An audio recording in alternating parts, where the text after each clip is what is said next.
जय श्री राम। बंधु, तालाब की बड़ी मछलियाँ छोटी मछलियों का भी हिस्सा हजम कर जाती है। यही सब कारण होता है कि छोटी वाली मछली बिल्कुल छोटी की छोटी रह जाती है, उसका कोई विकास नहीं होता। एक मछुआरा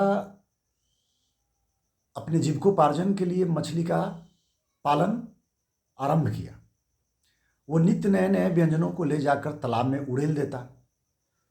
ऐसा ही वो रोज करता। एक दिन अपने 10 भाई बंधु को ले जाकर तालाब में जाल बिछाया और मछली को देखा तो जो बड़ी वाली मछली थी वो और अधिक बड़ी हो गई थी और जो छोटी वाली मछली थी उसका रत्ती भर भी विकास नहीं हुआ था।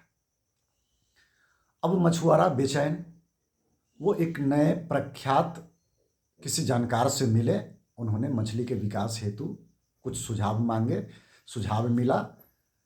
सुझाए गए अनुसार उन्होंने कुछ दवा खरीदे जिससे मछली का विकास हो और फिर पुनः वही काम उन्होंने प्रारंभ कर दिया। फिर रोज व्यंजन बनाता, उसमें कैलोरी कैल्शियम जो भी डालना था वो डालकर तालाब में ले जाते और उड़ेल देते।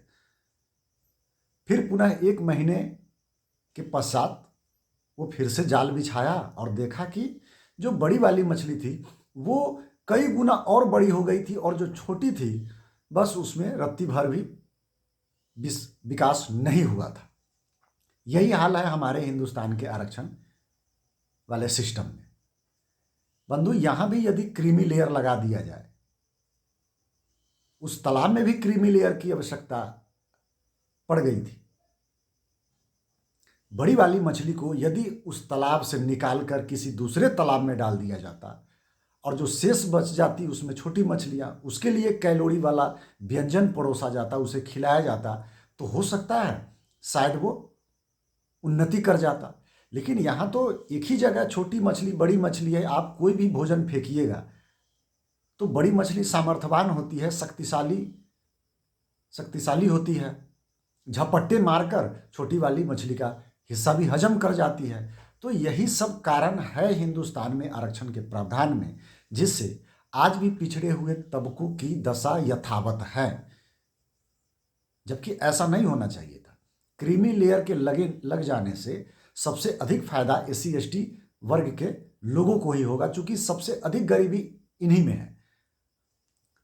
चुनिंदा कुछ अपवाद स्वरूप ब्राह्मण, ठाकुर, यादव, लाला, बनिया, कोयरी, कानू, गुर्जर, जाट, इन सब में है, तो ये अपवाद के लिए है, मतलब गिनती के बराबर है। लेकिन क्रीमी लेयर लगने से बंधु सबसे अधिक SC ST वर्ग को फायदा होगा और समाज ये चाहता भी है। आप उनसे बच के रहिए, वो आपके अरमानों पर, आपके भविष्य पर, आपके सपनों पर वो पांव धर के अपने शीश महल को सजा रहा है।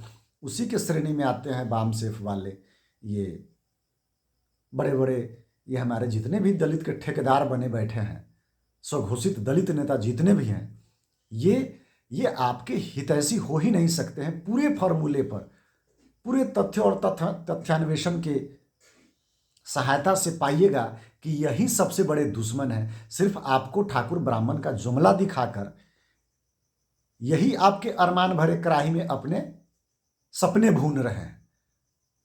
जड़ से पहचानिए, सचेत रहिए, सुरक्षित रहिए और बाबा साहब के अरमान को पूरा करने में क्रीमी लेयर का प्रबंध जरूर करवाइए। मांग कीजिए, क्रांति लाइए, बोल बुलंद कीजिए। जय श्री राम।